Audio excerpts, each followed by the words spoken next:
25 मे 2025चा दिवस होता. या दिवशी Ranjangaon MIDC police station Pune येथील पोलीस निरीक्षक महादेव वाघमारे हे आपल्या सहकारी अधिकारी यांच्यासोबत दिनभराच्या कामकाजाविषयी चर्चा विनिमय करत होते.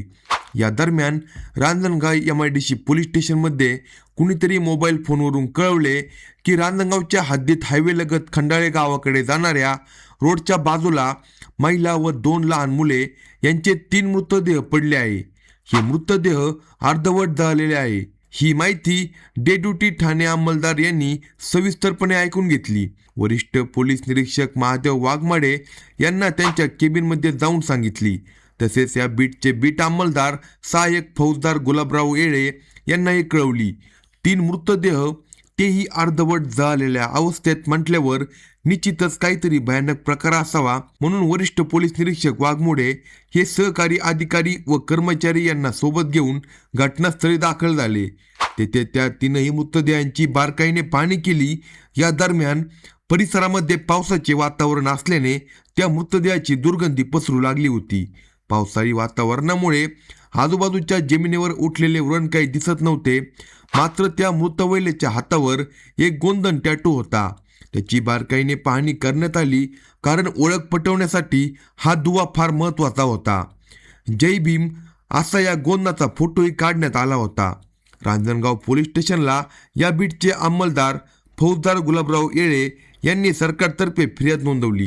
सदर प्रकरणाबाबत रांजणगाव MIDC पोलीस स्टेशनमध्ये गुन्हा दाखल करण्यात आला. त्यानंतर या गुन्ह्याची तिहेरी हत्याकांडाची नोंद झाल्यावर वरिष्ठ पोलीस निरीक्षक वाघमोडे यांनी सर्वप्रथम वरिष्ठ पुणे ग्रामीणचे पोलीस अधीक्षक संदीपसिंह गिल, शिरूर विभागाचे उपविभागीय पोलीस अधिकारी प्रशांत डोले यांना मोबाईलद्वारे या घटनेची माहिती दिली. घटनेचे गांभीर्य लक्षात घेऊन तत्काळ पुणे ग्रामीणचे सर्व वरिष्ठ पोलीस अधिकारी रांजणगाव MIDC पोलीस स्टेशनच्या हद्दीमध्ये जमा झाले.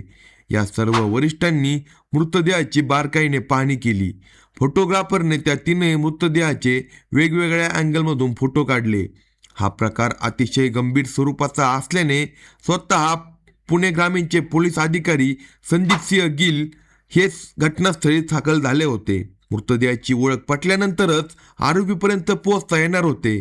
प्रथम मृतदेहाची ओळख पटवणे गरजेचे होते. त्यामुळे पोलिसांनी पोस्टमॉर्टमसाठी मृतदेह पाठवून दिला. प्रथम महिलेच्या हातावर असलेले गोंधनच्या आधारे ओळख पटवण्यासाठी आरोपीचा शोध लावण्यासाठी सुरुवातीला 7 तपास पथके तयार करण्यात आली. त्या पथकांमार्फत पुणे नगर हायवे रोडवरील सुमारे सर्व CCTV फुटेज चेक करण्याच्या सूचना दिल्या. तसेच या परिसरातील सुमारे 16,500 भाडेकरू तपासण्यात आले. या इतर तपास टीमने चाकण, तळेगाव, सुपार, रांजणगाव MIDC इतर कामगारांकडे तपास केला, परंतु काही मृतदेहाची ओळख पटवण्यासाठी पुरेशी माहिती मिळत नव्हती. महाराष्ट्रातील प्रत्येक जिल्ह्यात जाऊन मानव मिसिंग माहिती घेऊन त्याची पडताळणी करण्याचे काम चालू होते. त्याच दरम्यान बीड जिल्ह्यात गेलेल्या तपास पथकाला माजलगाव ग्रामीण पोलीस स्टेशन येथे एक महिला मिसिंग असल्याबाबत नोंद आढळली. तिथे तपास पथकातील कर्मचाऱ्यांची मिसिंग व्यक्तीची फोटोची पाहणी केली असता मृत महिलेच्या वर्णनाशी साम्य आढळले. मृत महिला व मिसिंग महिला ही एकच असल्याची खात्री झाली. त्या महिलेचे नाव होते स्वाती सोनवणे. आता पोलिसांनी स्वातीचा नवरा केशव, तिचे आई वडील यांच्याकडे चौकशी केली. त्यातून गौरव बोकारे याचे नाव पुढे आले. पोलिसांनी त्याला ताब्यात घेतले असता त्याने गुन्ह्याची कबुली दिली. त्याने गुन्ह्यात वापरलेली कपडे आणि गाडी जप्त करण्यात आली. पोलिसांनी त्याला कारण विचारले असता त्याने जे कारण सांगितले ते ऐकून पोलिसांच्या तळपायाची आग मस्तकात गेली. गौरव बोकारे याने त्या महिलेचा आणि तिच्या 2 मुलांचा खून का केला असेल या व्हिडिओमध्ये सविस्तर पाहू. जर तुम्ही चॅनलवर नवीन असाल तर कलम 302 या मराठी चॅनलला लगेच सबस्क्राईब करा. बीड जिल्ह्यातील माजलगाव तालुक्यामध्ये वाघोरा गावामध्ये स्वाती केशव सोनवणे वय 25 ही तरुणी राहत होती. तिचे लग्न केशव सोनवणे याच्याशी झाले होते. काही दिवस संसार चांगला चालला, पण नंतर मात्र ती नवऱ्यासोबत काही ना काही कारणातून भांडण करू लागली. या भांडणाचा केशवलाही त्रास होऊ लागला, पण संसाराकडे बघून तो तिच्या भांडणाकडे दुर्लक्ष करत होता. तिचा स्वभाव तसा आहे, त्याला काय करायचे असे म्हणून तो जमून घेत होता.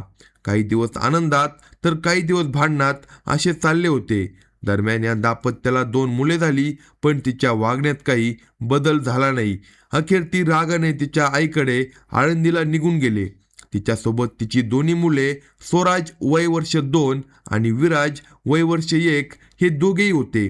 नवऱ्याचे घर सोडून आलेली स्वाती आपल्या आईवडिलांकडे राहू लागली. तिचे वारंवार नवऱ्यासोबत भांडणे, नवऱ्याचे घर सोडून माहेरी येणे यामागचे खरे कारण होते ते म्हणजे तिचे प्रेमसंबंध. तिचे प्रेमसंबंध तिच्या बहिणीचा दीर गौरव पोपट बोकारे वय 36 याच्यासोबत होते. स्वातीची चुलत बहीण गौरवच्या भावाला दिली होती, तर स्वाती ही गौरवच्या चुलत मामाची मुलगी होती. त्या नातेसंबंधातून त्या दोघांचे प्रेमसंबंध निर्माण झाले होते.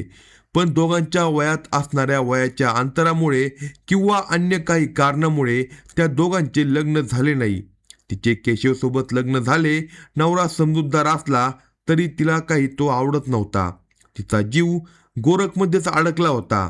गोरख हा मूळचा चिखली तालुका श्रीगोंदा जिल्हा अहिल्यानगर येथील असला तरी तो सध्या सरदवाडी तालुका शिरूर जिल्हा पुणे येथे राहत होता. येथून तो नेहमीच आळंदी येथे जात होता. त्याचे कारण स्वातीला भेटणे हेच होते. स्वातीचे आई वडील आळंदी येथे राहून मोलमजुरी करत होते. स्वाती ही माजलगाववरून आपल्या दोन्ही मुलांना घेऊन दिनांक 9 मे 2025 रोजी आळंदी येथे आली होती.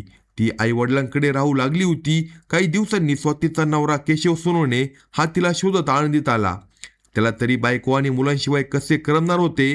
तो स्वातीला नेण्यासाठी आला, पण ती त्याच्यासोबत जायला तयार नव्हती. अखेर नाईलाज झाला. मुलीचा संसार मोडू नये या भावनेने तिच्या आईवडिलांनी जावई केशवलाच गळ घातली. तुम्ही आणि स्वाती येथे आमच्याजवळच खोली घेऊन राहा असे सांगितले. त्याला केशवने मान्यता दिली.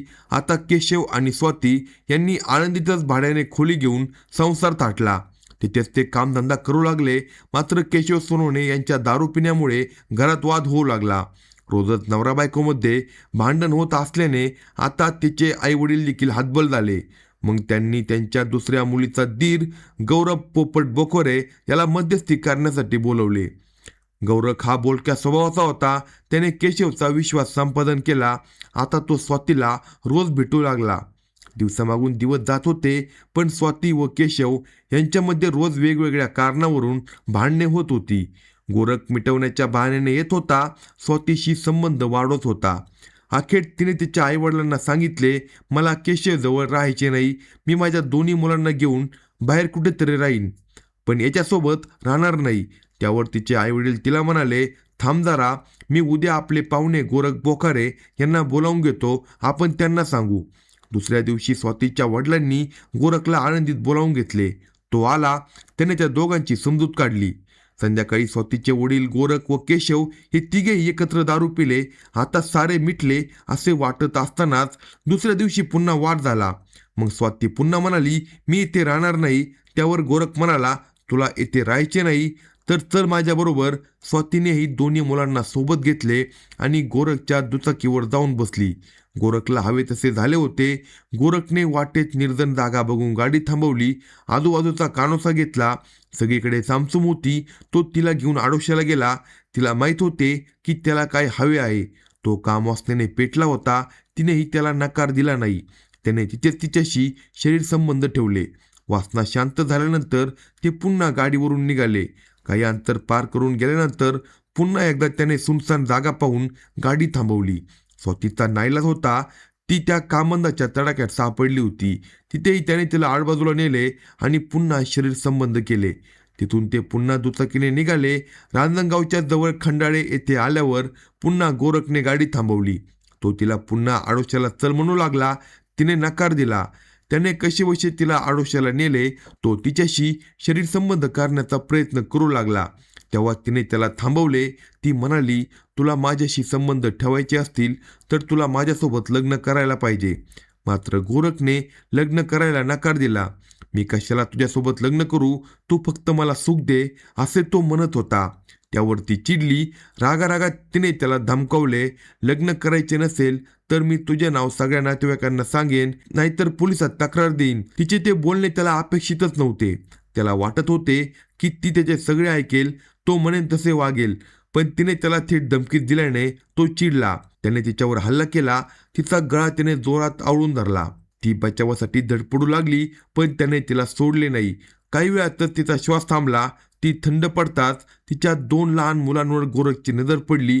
त्याने त्या 2 चिमुकल्यांना देखील गळा आवळून ठार मारले. इतक्याने त्याचा राग शांत झाला नाही.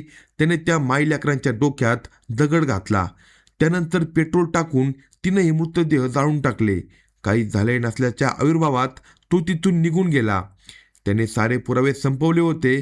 तो या गुन्ह्यात सापडणारच नाही अशी त्याची खात्री होती, पण तसे कधी होत नाही. पोलिसांनी त्याला अटक केली आणि त्याच्यावर खुनाचा गुन्हा दाखल केला. अशाच नवनवीन क्राईम स्टोरी ऐकण्यासाठी कलम 302 या मराठी चॅनलला सबस्क्राईब करा आणि आपल्या प्रतिक्रिया कमेंट बॉक्समध्ये कळवा.